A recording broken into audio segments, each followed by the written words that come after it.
Welcome back to the Warriors Way podcast. My name's Tim, and I just want to thank you for tuning in to another episode.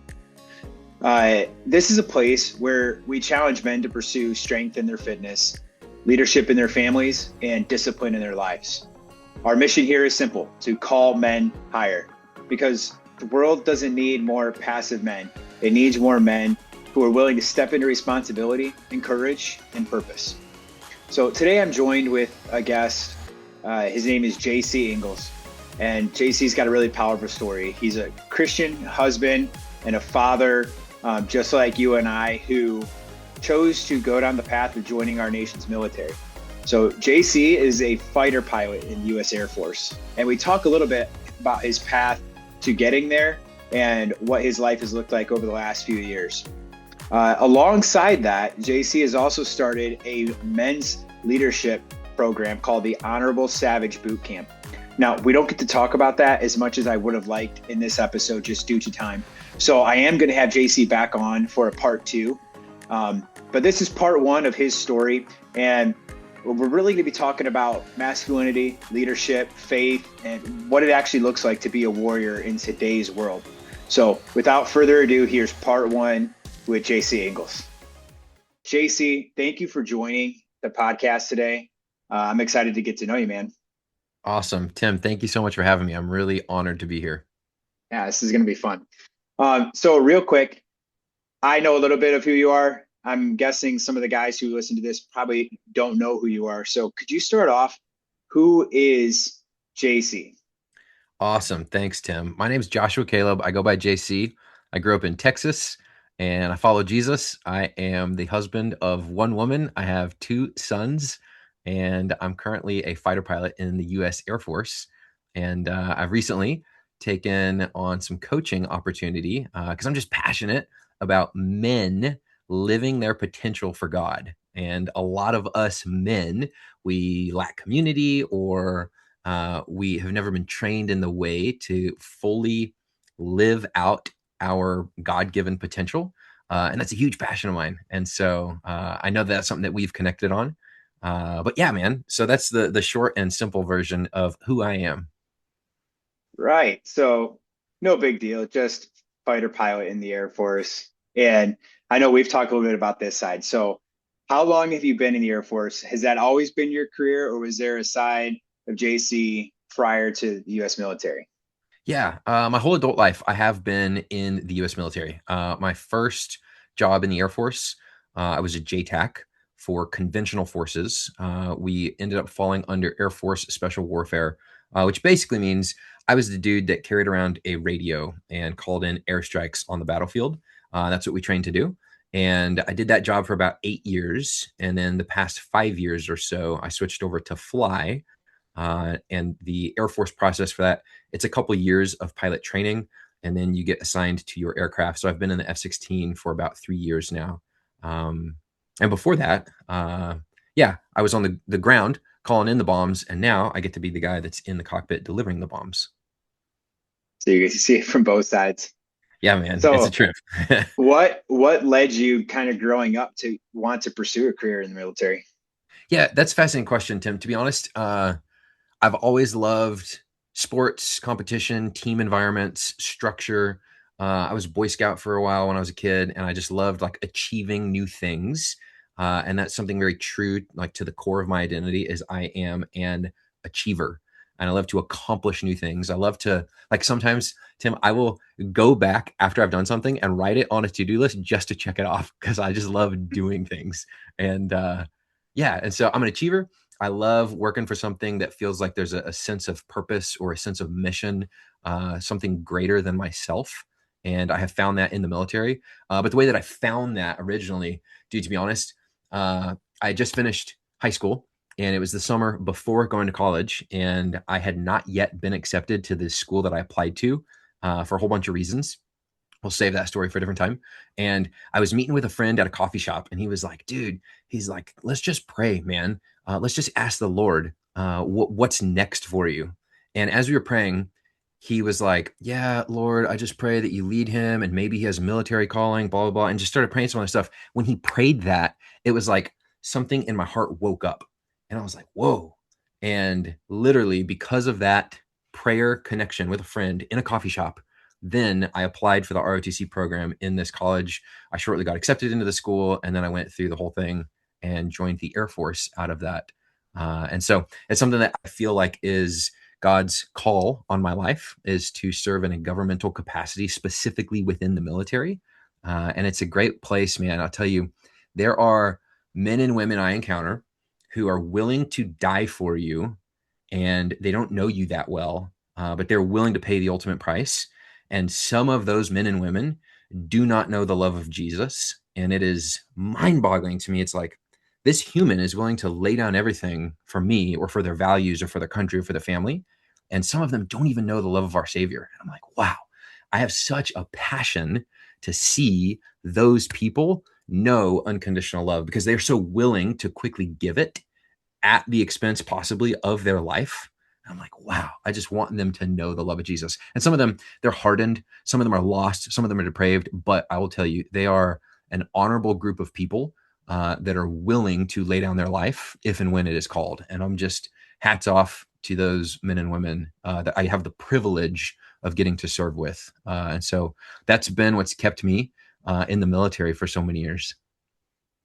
That's awesome, man. Um, when I was in college, I went to a school in Northwest Indiana, and one of the requirements was you had to be a part of a weekend ministry of some sort. And there were several different ministries that I just really wasn't interested in, but there was one that I really was. And it was called the Sailor Ministry. So we'd take a bus up to the Great Lakes Naval Base in Gurnee, Illinois, and we would go recruit guys to come and play football and to play basketball and to play softball. And we would give them a free weekend off base, create, make some home cooked food for them, play a couple games, take them to church, take them back up to the base. And it was a way for us to kind of get back to that military community.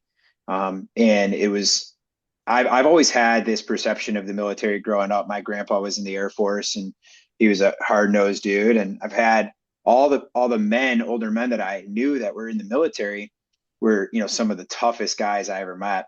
And I had this perception that that's just who everybody in the military is. Like, they're thick skinned, they're hard nosed, like nothing can hurt them. They're, these GI Joe type figures. And in that ministry in college, I was able to get really close with some people, and it's like, man, they're just like me and you. There's They're human. nothing different. They're scared just like I'm scared. Mhm. But they've chosen to combat that fear and for a bigger, higher purpose. And I love that you touched on that. Yeah. Um, so one of the questions I had, like, this is one I've been thinking about lately a lot. And a lot of men, they're faced with this calling. You said you had this calling in this coffee shop. And I think a lot of us have this passion that's burning inside of us. We don't know what it is really. And you can call it this calling. But on the flip side of that is comfort. And it's like this battle between calling and comfort. And rarely does the calling actually line up with what's comfortable. Like, most of the time, those are complete opposites of each other. You hear stories all the time in the Bible, and what God was calling the men to do was not what they wanted to do. And you see time and time again how they, rebelled and fled against what their calling was, and how God brought them back into their calling. So for you, it sounds like this calling happened, and it was just like the spark was ignited in you. Um, did you struggle with that calling at all? Like, leaving some comfort? Was there fear involved at all in the decision you were getting ready to make? And I know you said you entered ROTC, so you weren't shipping out immediately, but you were kind of making this commitment, for the next, quite some time of your life. Yeah. That's a great question, Tim. I'd say that at the time when I initially joined the military, I don't think I had the self awareness to identify that distinction between comfort and calling that you're describing. I will say that a few years ago, when I decided to switch careers internal to the military, that I definitely had the wherewithal, the maturity level to observe that and have to make an informed, risky decision. And the way that occurred for me is shortly before commissioning from ROTC and becoming a officer in the Air Force. I had the desire in my heart to fly. And I did not go down that career path initially. I did the ground job for a few years. And dude, I'll be honest, certainly within 3 years of doing that job, I was already like, dude, this isn't for me. I want to go fly. And I've heard other people call it the golden handcuffs, where they're committed to a job that they don't love, that maybe they hate, but it is prospering them financially or something. They're receiving accolades. There's a measure of success. And so they can't quit because of their success, and they can't go chase their calling where they're like, hey, I feel in my heart and I know the Lord is pointing me in that direction. And they refuse to go, and they settle in their comfort zone for what is giving them a good paycheck or something. Now, in the military, you don't get the world's best paycheck. You have a comfortable lifestyle. That is certain. The military does take care of you in that regard. But for me, it was not like, hey, I'm, prospering financially and I can't leave my job because of that. It wasn't that. It was, I had a knack for that job. I was really good at it. I was a problem solver. I was creative. All the things that were required to be successful in that particular job, I had those skills, and I was able to sharpen those skills into excellent talent by the end of it. And the accolades and the awards and the recognition internal that kept me locked in. And I stayed in that job for 8 years, which I don't regret it. There were a lot of things that I learned and carried that experience forward into the rest of my life. But it was finally, after over 7 years of doing that job, I said, okay, I have to be honest with myself. And dude, there were opportunities multiple times along the way for exit ramps, and I stayed. And finally, I was like, okay, there is an opportunity and it is closing. If I want to go fly, now is my chance. And in prayer, in my heart, I felt like the Lord invited me to, the word in my mind was apply to fly. And I was like, okay, Lord, I'm going to do that. And it was not like, hear this, Tim, it was not a guarantee. Like at no point was God like, hey, if you do this, I'm going to guarantee the outcome. It was simply an invitation. It was like, go apply to fly. And I was like, okay. And so in submitting an application, I was proactively burning bridges with my community that I had built a reputation for the last 8 years and done all this training and all these things. And I was like, that's a huge risk. And I knew if I stayed in that career, I had guaranteed promotion path. I had guaranteed opportunities to command. I had all these guarantees. It wasn't going to be easy, and it wasn't going to be served up on a silver platter by no means, but there were people above me that favored me that had already marked out a path for me to continue to be successful. And so part of my analysis was, if I choose to chase this desire to go fly, I am sacrificing that regardless of the outcome of whether I get accepted or not. And I was like, this is a huge risk. And I like to visualize it like, if you've ever been to the circus and you've seen a trapeze artist, that when they swing and they jump from one trapeze swing to the next, they fully let go. And there's a moment in time where they're suspended in air between the two swings. And the only thing below them is hopefully a net. And during that time of suspension or that time of faith, they're just in the middle and they're like, I've got nothing. And I'm trusting that that thing's going to be there and I'm going to catch it and God's going to make a way. And so for me, initially when I joined, to answer your question, initially when I joined the military, I don't think I had the wherewithal to realize, hey, there's this distinction between comfort and calling.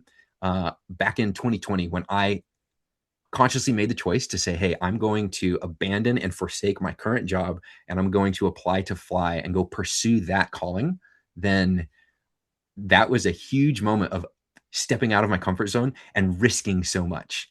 And I could tell you all sorts of details of the process. There were some medical things that came up. There was some stuff with my chain of command and leadership. And there was a 3-star general at the Pentagon that was involved. There were so many things. And it was amazing to watch the Lord lead me and navigate that whole situation. And at the end of it, I was like, okay, I am now starting fresh after having been in the Air Force 8 years with a bunch of youngsters that have been in the Air Force for less than a year. And I'm like, here we go. And that was quite a humbling experience because I was like, I used to be the best at something. And now I'm brand new. I'm starting over again with the 22-year-old right next to me. Here we go. And that was a very humbling, very edifying experience because it stripped away my ego and it forced me to come face to face with the mirror and remember that my worth and identity is not tied to my successes. It is just because God loves me. And that was a lesson I got to relearn as I became a pilot, where because I had these golden handcuffs, if you will, of success, all these accolades, all this skill that I developed, I had insidiously let my identity bond to that skill set. And then when I gave up that skill set, when I forfeit that job, it was like, wait, who am I? And so that was another growth point for me, as I abandoned the comfort zone and stepped into calling.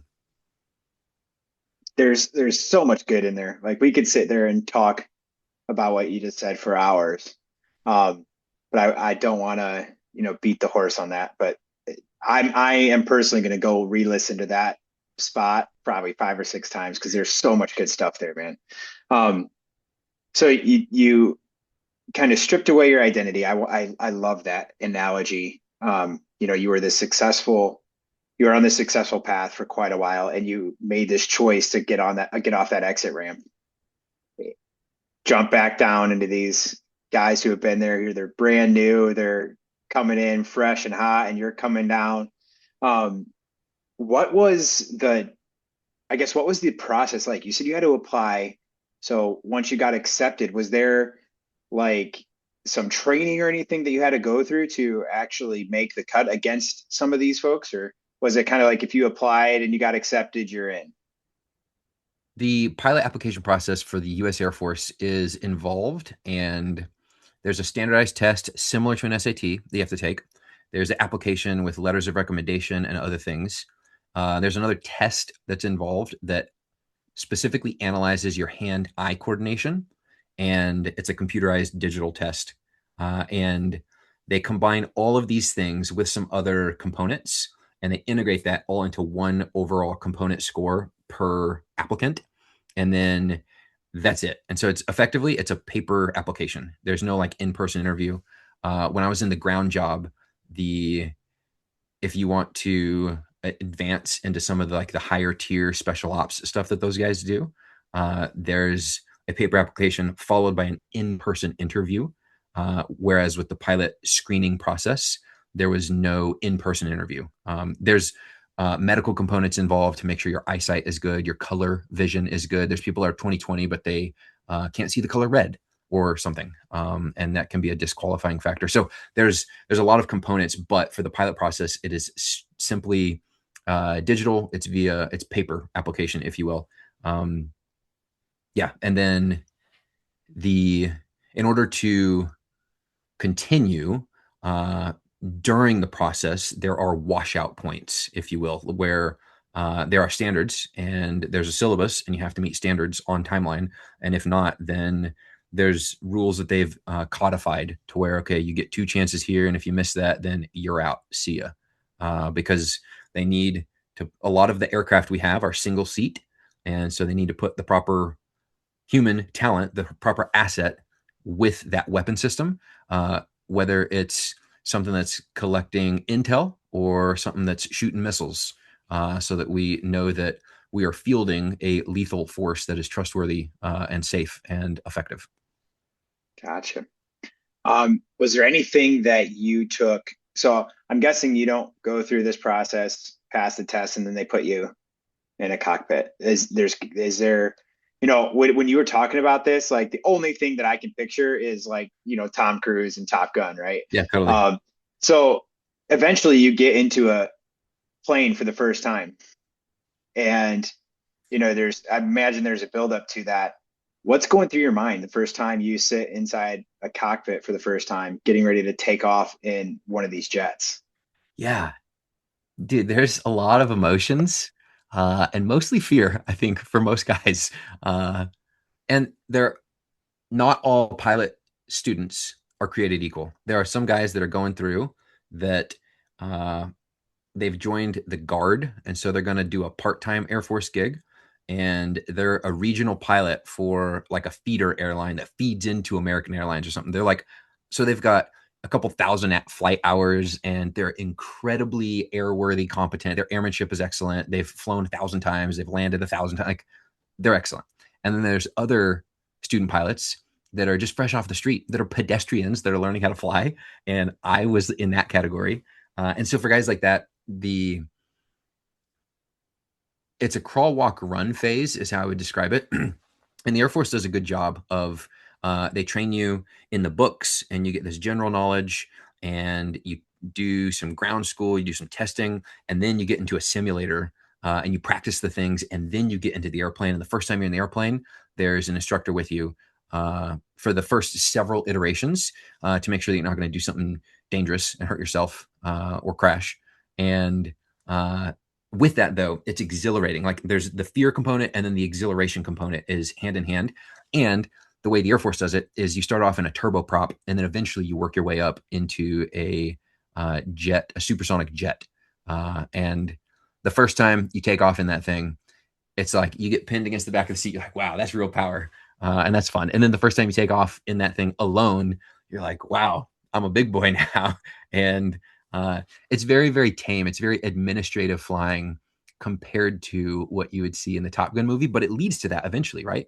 Like there's a lot that goes into it. And then eventually you've built up a base and then you get a certain skill level established. And then it's like, okay, now you go fly your fighter. And then like in the F-16 world, for example, that's the world that I know is there's a few two-seater models.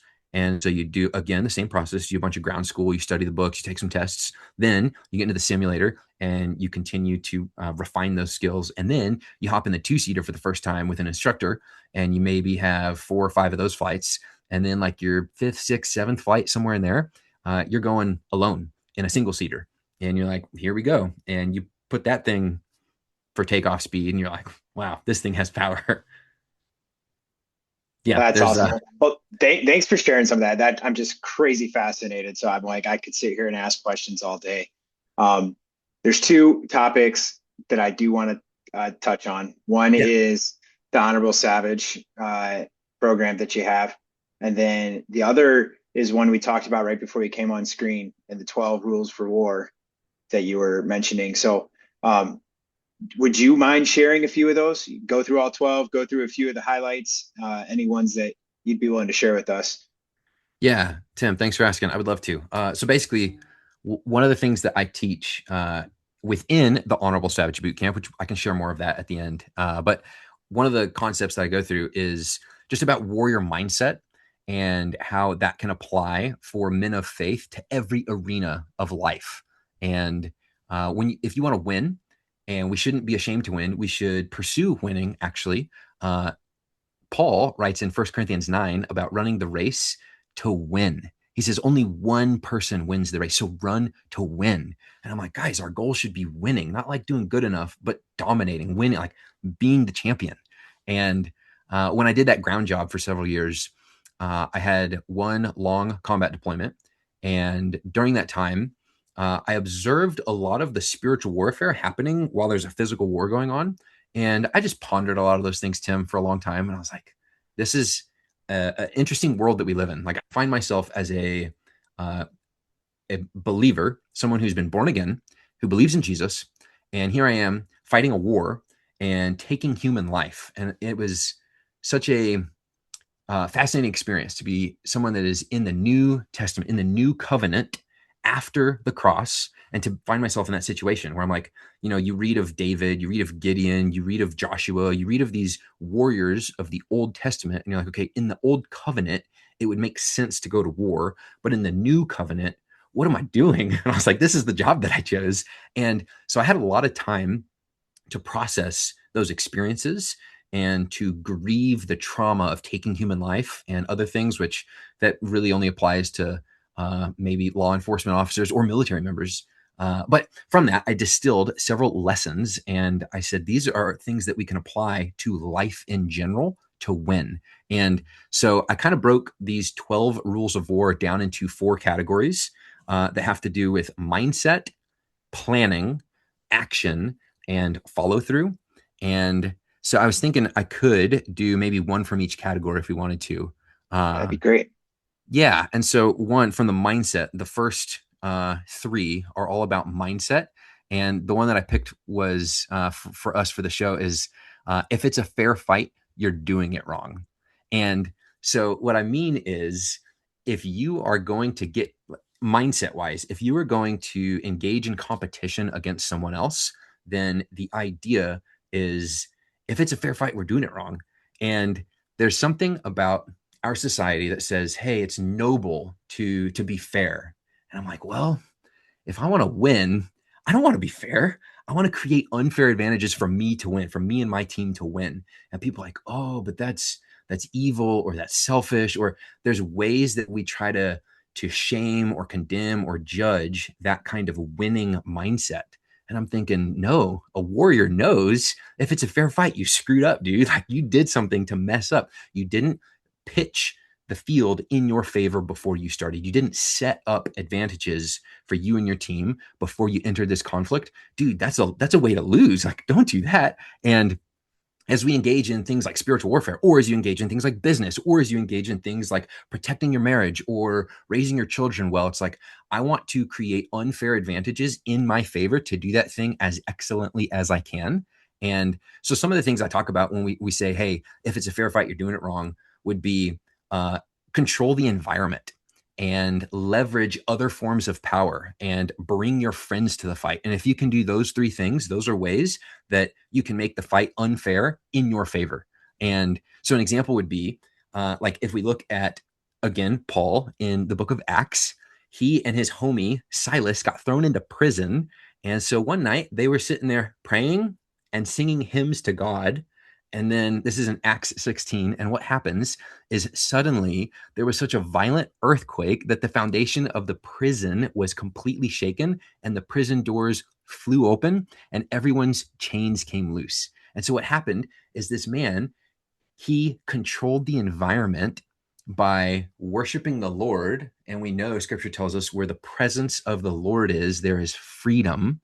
And so he's engaging in the presence of God, and literally prison doors swing open and chains fall off. And it's like, okay, that was supernatural. That was awesome. But it wasn't a fair fight because he was controlling the environment. He was leveraging supernatural power. He was inviting angelic hosts into his environment. And by doing these things, he, in terms of warrior mindset, it was not a fair fight. And it's like that, those prison guards, they stood no chance, dude. And so there's so many ways that we could apply that. And I could tell you war stories. We could look at sports. We could look at business. But the point is, if you decide the terrain and dictate the terms, then you're setting yourself up to win. So I'll pause before I go on. I just want to engage with you in conversation on that. What are your thoughts? Oh man, that is so good. As soon as you said that, I was kind of like thinking, I think I know where he's going with this on if it's a fair fight, you're doing it wrong. And I was thinking, oh, I know what he's about to say. And I'm glad you went that route. But man, it is so powerful. There's especially in today's day and age, we teach integrity and we teach fairness and honesty and all these things. And we look at this unfair advantage as something that is like taboo that we're just not supposed to do. And it doesn't mean going out and acting without integrity. It means bringing God and the power that he talks about in the Bible to war with us every single day. And if we go in person to person, you know, the Bible says we wrestle not against flesh and blood, we wrestle against the angels and principalities of the enemy. And if we go in one on one to that battle, we lose. Like, we have to stack the odds into our favor. We have to go in with the weapons that the Bible talks about. We have to put on the armor of God. We have to do everything the Bible tells us to prepare for that battle. That doesn't make us go in 1-to-1. That makes us go in with a host to conquer that enemy. And I love that, man. 100%, dude. And there's like God math, right? Is one will put 1,000 to flight, two will put 10,000 to flight. And I'm like, okay, make it an unfair fight. And people get wrapped up on the word fair. And there's certain Bible translations that like to use the word fair. And we know that God values righteousness and we know that God values justice. And some people think that God values fairness. And I'm like, God is a fair judge, but life isn't fair. God is not out here trying to make life fair for us. And that, I think, gives a lot of really good intending Christian men heartburn because, like, no, it needs to be fair. And I'm like, no, it doesn't. What it needs to be is righteous and just.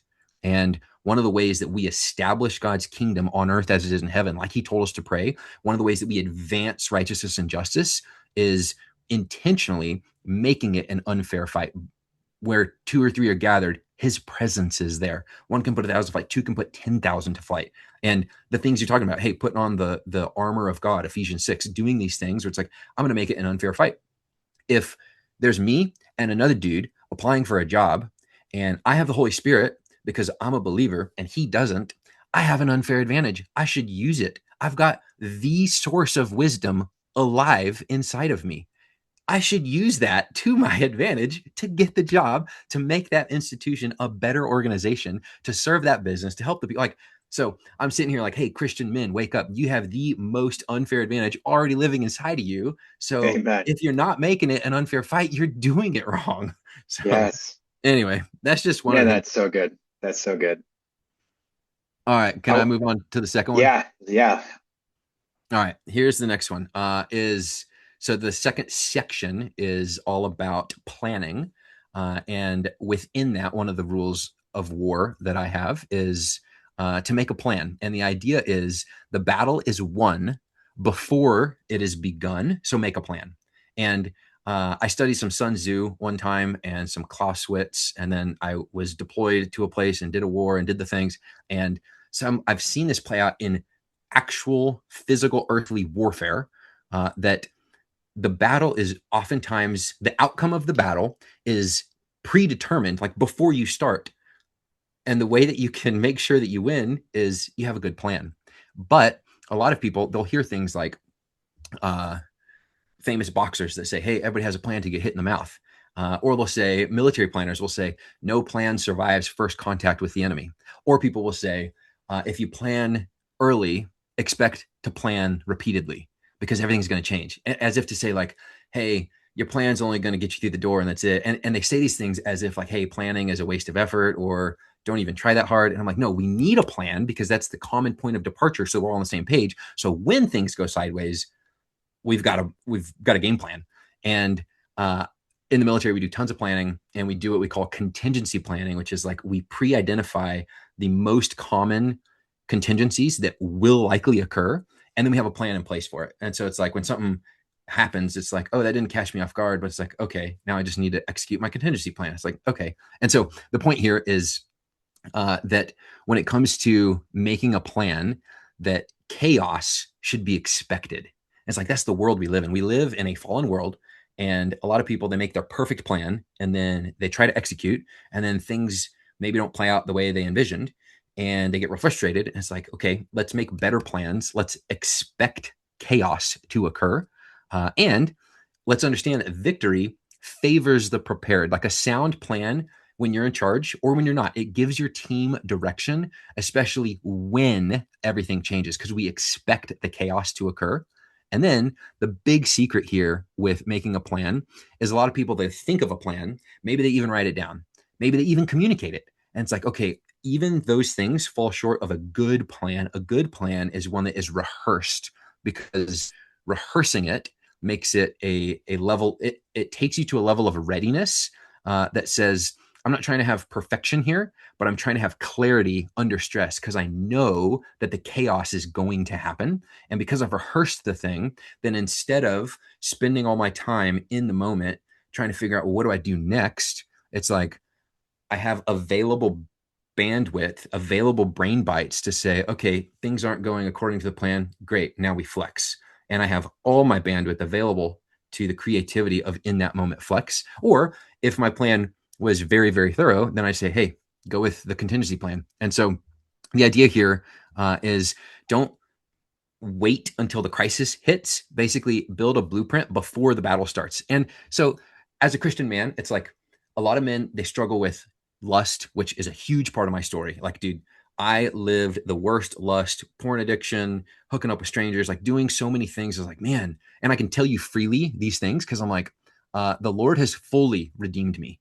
And I have zero shame about it because of the Lord, because of his redemption in my life. And now I have the pleasure of helping other men overcome those same struggles. And for some people, it's not lust. For some people, it's sobriety, whether it's alcohol, whether it's a form of drugs, whatever it is. Some people, it's anger. Like there are certain vices that tempt all men.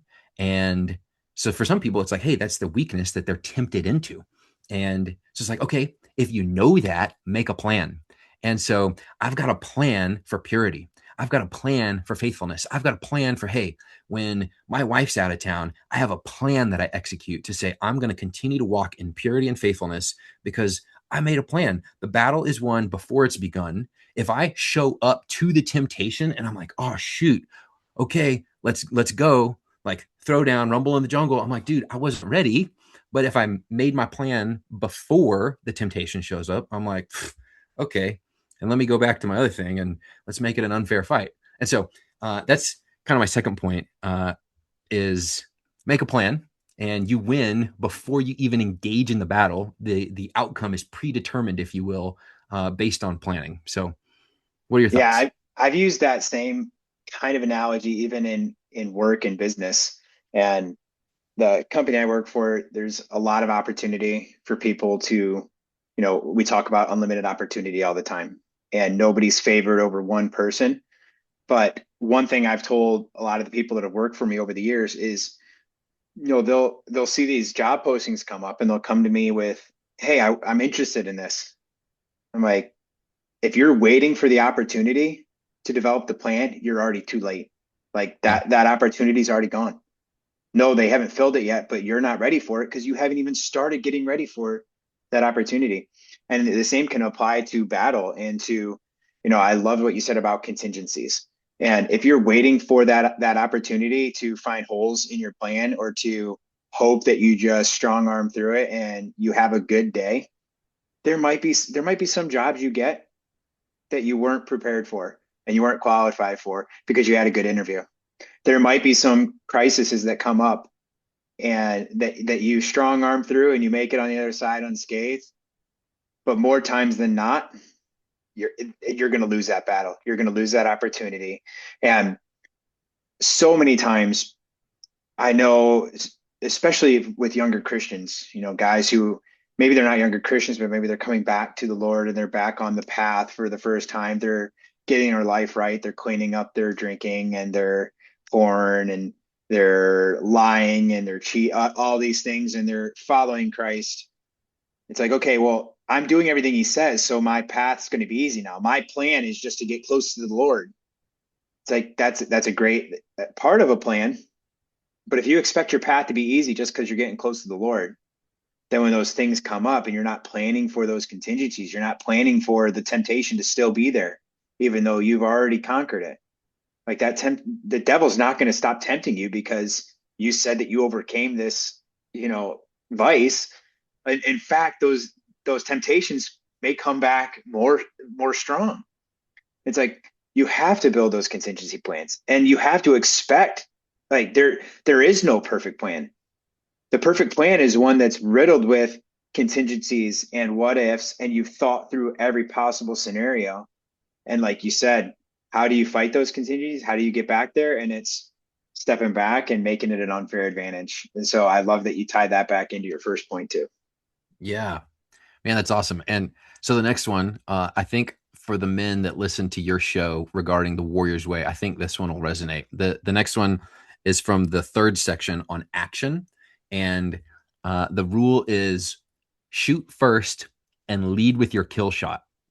And I like this because as Americans, dude, I remember learning American history and we're like talking about the Battle of Lexington and Concord with the Revolutionary War back in 1770, all the things. And I'm like, okay, these they said, do not fire until you can see the whites of their eyes.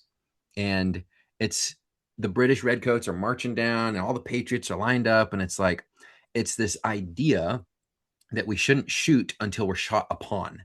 And I'm like, no, no, no. You shoot first and lead with your kill shot. And uh, at the first part of this century, we saw this in Afghanistan with the rules of engagement, where we had US military members that were over there, and it was a very political war. And so they were literally told, you're not allowed to shoot first. You have to wait till you're shot at, and then you can return fire in self defense only. And it's just like this mind boggling thing. I'm like, what are we doing here, guys?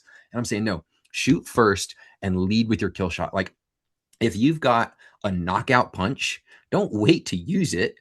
Take the enemy out, and then the fight's over. So just go for it up front. And it reminds me of this scene in one of the Indiana Jones movies where there's this swordsman and he pulls out the sword and he's doing this whole like little fancy sword drill, whatever, getting ready to attack him. And Indy's like, dude, this is dumb. Pulls out his pistol and just shoots him. I was just like, that's it. Just lead first, shoot first, lead with your kill shot. And when we take initiative, that is something that is lethal. Whenever we hesitate, that is something that is costly. And we could apply this to everything in life, right? Whether it's getting the girl, whether it's getting the promotion, whether it's advancing your business, whether it's your faith walk, whether it's overcoming sin temptations. Like there's so many ways in which this applies. But I want to stress that the warrior mindset, it is not noble to, receive all this incoming fire and wait until it's your turn. The real reason that the Patriots waited until they could see the whites of the eyes of the British Redcoats until they fired was because they had musket balls in muzzle loaders that were balls, not rifles. And so they kind of just sprayed out and they weren't very accurate. And so what they were doing is they were massing firepower. They weren't just waiting there trying to take casualties and like, okay, now we'll shoot back. No, they were leading with their kill shot because they had to wait till they got in range. And so there's this myth, this folklore legend of like, no, it's noble to take a few licks before you return fire. And I'm like, no, if it's a fight, it's a fight. And I'm going to finish the fight first. If I can finish without them even getting one shot on me, that's the best thing. And I'm an Air Force pilot. We have stealth planes. I do not fly one of those. Other people fly stealth planes. And the advantage of stealth is they made it an unfair fight. Our stealth dudes can get in there and shoot the enemy down before the enemy even gets a chance to shoot. And it's like they lead with their kill shot. And the other guy doesn't even know that the F-22 is there. And then boom, they're falling out of the sky and they die relaxed. And I'm like, that's what you want to do. You want to lead with your kill shot. Yeah, another way I like to say that is go on offense. Like Yes. don't just sit there and play defense. And especially, we talk about the Warriors way, and our pillars are faith, family, and fitness. And if we just apply what you just said, go, lead with your kill shot, go on offense to our faith, family, and fitness, what does that look like? Like with your faith, would you just sit there and, let attacks come, or are you going to go and fight for your faith? And are you going to beat down the enemy? With your family, if there's a threat on my family, I'm not just going to sit back and wait for a couple of shots to ring through the house. Like, you better believe I'm going on offense. And I think those two pillars for a lot of men are a little bit easier to identify with. Like, okay, yeah, God, the Bible's filled with reasons why I need to be strong in my faith and I need to protect my faith and obviously my family. But we always forget about that last one, like our fitness. And not that it's more important than those other two, but if we want to do those things well, if we want to be focused to be able to discern and understand and put into practice our faith, and if we want to be bold in sharing the gospel, and we want to be respected for sharing the gospel, and we want to be listened to sharing the gospel, and we want to be a protector and a provider for our families, but we're not focused on our fitness, and I've been there. I'm by no means, belittling anyone, because this was me for a very long time. And it's like, I looked like a slob. I acted like a slob. I ate like a slob. And I would say that fitness was a priority to me, but all of my actions were complete opposite. And that's just a physical, tangible way to see, like, are these things, are you going on offense with your faith? We can't see it. We can see it. We can see fruits of the Spirit and fruits of of Christ. But that's a little bit harder to tell. Are you going on offense? Are you leading first? Are you leading with your kill shot? With your family, it's easy to look on Instagram and see everybody's picture perfect family. Like if we took the Ring cameras and faced them inside the house, what does that look like? And your physical health, your fitness, what does that look like if we turn the camera inward? Like, are we really leading on offense on all those cases? And that's been my challenge over the last couple of years, is like, don't just talk about it. Don't let these just be things that I'm passionate about one day. And man, this is something that's awesome. My faith, family, and fitness. Okay, what am I doing about it? What am I doing to go on offense or to lead with my kill shot? Go and fight the battle. Don't just let it come to you, because once it comes to you, there's a good chance you are not, like you mentioned before, you're not setting the advantage in your favor. There's a really good chance that you're getting your walls beat down and walls are closing in, and now there's some catastrophic thing that's going to enact you to change. And it's like there's a sick family member that's going to, you know, entice you to pray. There's the threats of a wife or a spouse leaving that's going to motivate you to be more present with your family. There's kids leaving. There's kids that are getting in trouble that are motivating you to be a more present father. Or there's a health scare. There's heart attacks. Like I'm getting close to 40. I don't want to say that I'm at that age, but I'm at the age where like stuff happens, especially if you're not taking care of yourself. Am I going to wait till then, till I start, you know, the gym is right here behind this curtain in my garage. So it's like, am I wait till then, till I start using these weights?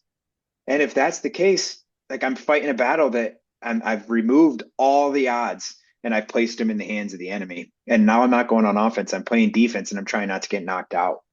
So Exactly, man. another great one, man. Yeah, that's so good. And I love the idea of going on offense. It's like as men, we are to pursue, we are to protect, we are to take initiative, and that lot falls to us. That's our role as men.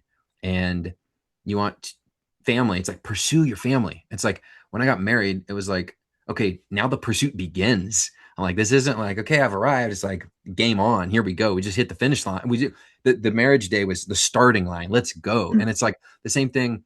I mean, yeah, we could talk about that forever. But there's so many nuances, I think, to that discussion that is going on offense. Shoot first, lead with your kill shot. It's go on offense. It's like this understanding. It kind of goes back to the what we talked about earlier of like calling versus comfort. So many people, they want to just chill, they want to coast, they want to kick their feet up, they want comfort. And it's like, no, dude, that's not what you're made for. You're made to pursue, you're made to protect. And both of those things are initiative taking actions. And my question is, well, why do you want the comfort? Are you tired? Are you not seen? Do you not feel respected? Do you not feel loved in your heart? Do you not love yourself? Because there's a reason why, or maybe men just don't have the permission to be like, go on offense. And so I think most men listening to this would benefit from the reminder of, yeah, go on offense. And then there's some men out there that need like actual help and encouragement. That's like, okay, I don't feel like I can. And I think there's some identity work and some deeper soul level work on that. But I just think of like David and Goliath, right? David went on offense. It says in 1 Samuel 17 that he ran toward the battle line. And what I love about it is he led with his kill shot and he slung that stone and hit the giant right in the forehead. And the giant fell dead. And after the giant was dead is when David cut his head off. And what I love about this, Tim, is Goliath died with his sword sheathed. And I'm like, that is the picture of victory. Is like, don't even let the enemy get a chance to take their weapon out. Like, kill them while their weapon is still in the sheath. Like, that's what it means to lead with your kill shot, is put them down. Like, don't even let this become a fight. Just put them down. And yeah, everything you talked about with the faith, with the family, with the fitness, all the things. Yeah, That's I good. think I think one thing, you know, because I've struggled in all those areas to actually lead on offense, and I'm not saying that I have it all figured out right now. When I find myself being more timid about going on offense, it's usually, like you mentioned, it's usually something identity driven. Yeah. And I have to remind myself, I am not who I see in the mirror. I am who I see in the Bible, and I'm who Mm, God says that I am. So that I have yeah. to remind myself about the identity. The second, one thing that it's been a part of me, and I've seen in other men too, is they just don't know what that means. How do I go on offense? How Mm, do I go on offense with my faith? How do I go on offense with my family? How do I go on offense with my fitness? It's like we're in a day and age where it's easy, more accessible than ever to figure out what that means to go on offense. But yeah. there's one place to start, and that's the word of God. Like Yeah. if we're going on offense, or we say we're going on offense, but we're not looking at the playbook for this life, we're not stacking the odds. And it starts, you know, with getting your nose in the word. Yeah. Let's get super practical then. Like, I have a fourth point, but let's pause it. Let's get practical. What does Yeah. it mean to go on offense? Okay. If you want to go on offense with your faith, then I think, yeah, daily time in the word, and not just like a breeze reading through real quick, but like take a short passage and study that thing, like meditate on the word of God. It says in Joshua 1, verse 8, it says, if you will take this word of God and meditate on it day and night and be careful to do all that is written in it, then you will make your way prosperous and you will have success. And it's like God has given Joshua the playbook. He's like, yo, Yeah. dude, here's the recipe for success is take this word and meditate on it day and night so that you may be careful to do everything that's in it. And like, that's it. And it's like, okay, so that's how you go on offense with your faith is exactly like, I mean, there's many other ways, but it's like, that's the most basic, like, okay, you can do a running play or you can do a passing play. And you can get real complicated and real fancy. And the simple running play is read scripture every day. And it's like, that's it. You want to go on offense with your family? What does that look like? Pray over them. It's so easy. Just pray over them. And it's like, sure, date your wife. Continue to date your wife. Like that's, worth its weight in gold for marriage advice, right? Continue to date. But like it could start with, hey, just pray over them. And like I pray in a journal for my family, but I pray in person over my wife. I try to do that on a daily basis where it's like I want her to hear me speaking the words as I connect to the Lord for her. And it's like, okay, what does it look like to go on offense with your fitness? And it's like move your body. And for me, I'm like, hey, I do 100 push-ups a day. There's other people that's like, hey, I make sure I do XYZ. Like we don't have to get super complicated with any of these categories. It's like we can start super simple and practical. And I've heard people say that consistency beats intensity. And so instead of designing, hey, I'm going to work out 5 times a week and 3 of those days, it's going to be a HIIT functional fitness style and 2 of those days, heavy cardio. It's like, dude, just start simple and be consistent. Yeah. And anyway, we could go on. We talked both about having kids, and I'm in this Fit Fathers Fellowship with Ben Barker on Facebook. Yeah. And somebody posted on there today and they're like, hey, we just welcomed my first child into our family like last week.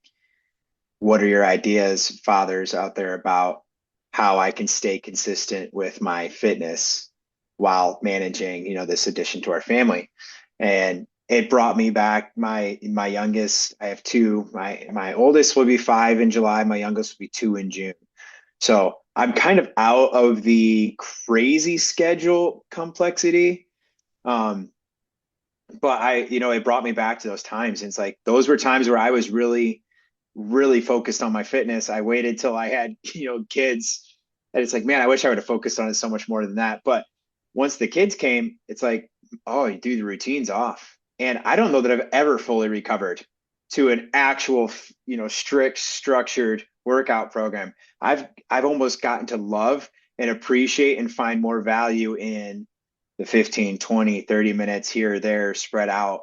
I remember during COVID, me and a coworker we're boxed inside, can't go anywhere except to walk on the sidewalk if you're lucky enough to live in a place that will let you walk on the sidewalk.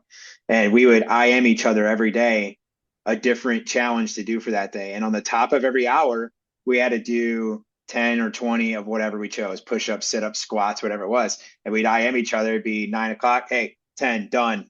Oh, I'm on a call. Take your video off, do your 10 squats. Like, it doesn't matter. Like, at the top of every hour, you're doing it.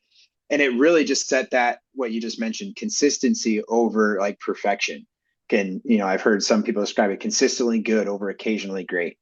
And if you're going to go hard, do that hour and a half in the gym for a week and a half, and then your schedule's going to ruin that for you because you don't have the hour and a half to give.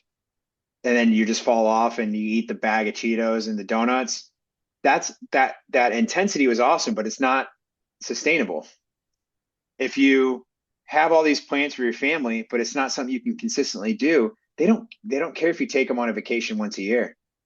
If you're not consistently showing up day in and day out, like those times are not sustainable. Same thing with your faith. I tell the guys every week, if Saturday morning is the only time that you guys open the word and talk about God is when we're all sitting here together, that's awesome, but it's not sustainable. Like, you have to be doing this consistently over the time. So yeah, great stuff. You said you had one more point? Yeah, I'll make it quick so we can land this plane. The last one, it comes from the follow through section of the rules of war. And one of the rules there is disarm your enemy. And so the idea here is that the fastest way to win is not to overpower your enemy, but it's to take away the thing that makes them dangerous. And so don't fight their strength, just remove their strength. And I'm like, I think about it from a military point of view. I'm like, what is a tank driver without his tank? What is a machine gunner without his machine gun? And I'm like, well, what's the soldier without his legs? Which is really, really savage to say. And it's like, but that's the point, is like, not to be cruel or inhumane or brutal, but to say, what is their strength? Can I remove it? And then you can identify the actual threat and neutralize that thing. And the next thing is like, within this, disarm your enemy, that your victory actually accelerates when the enemy loses their advantage. And there's a story in 2 Samuel 23. I love it. It talks about some of David's mighty men. And it talks about this dude named Benaiah. And he basically struck down a big Egyptian who had a spear in his hand, but he had a club. And what he did is he used his club to snatch the spear from the Egyptian's hand and then killed him with his own spear. And if you've ever done hand-to-hand combat, or if you've ever boxed someone that has longer arms than you, it's like, if you're going up against a giant who has a spear and you've got a club, good luck, Bubba. And this dude got in there and disarmed the giant and then used the giant's weapon to end the giant. And I'm like, I love that. He removed his strength from the enemy and then use the enemy's strength against him. And so disarm the enemy is the idea here. And we, for the sake of time, we can finish that there. But I mean, it applies to, again, all the concepts of life, all the arenas of life, how you lead your family, how you run your business, how you live in purity, all the different things. But yeah, man, I just wanted to give a teaser because I know that warrior mindset is so essential and central to the warrior's way. And so I wanted to just share some ideas about, hey, mindset, planning, action, follow through. And I've got a whole list of other rules that maybe we can cover at a different point in time. But yeah, disarm your enemy. And if it's a fair fight, you're doing it wrong. If you want to win, make a plan. The battle's won before it even starts. And then shoot first and lead with your kill shot. So that's what I got for you, Tim. I love it, man. This might have to be a session 1 of 2. We might have to have a follow-up with the rest of those, man, because so much good stuff. I could sit here and talk about it all night, and before we know it, it's gonna be midnight and our wives are gonna be hating us. So well, JC, I want to thank you again for coming on to the podcast.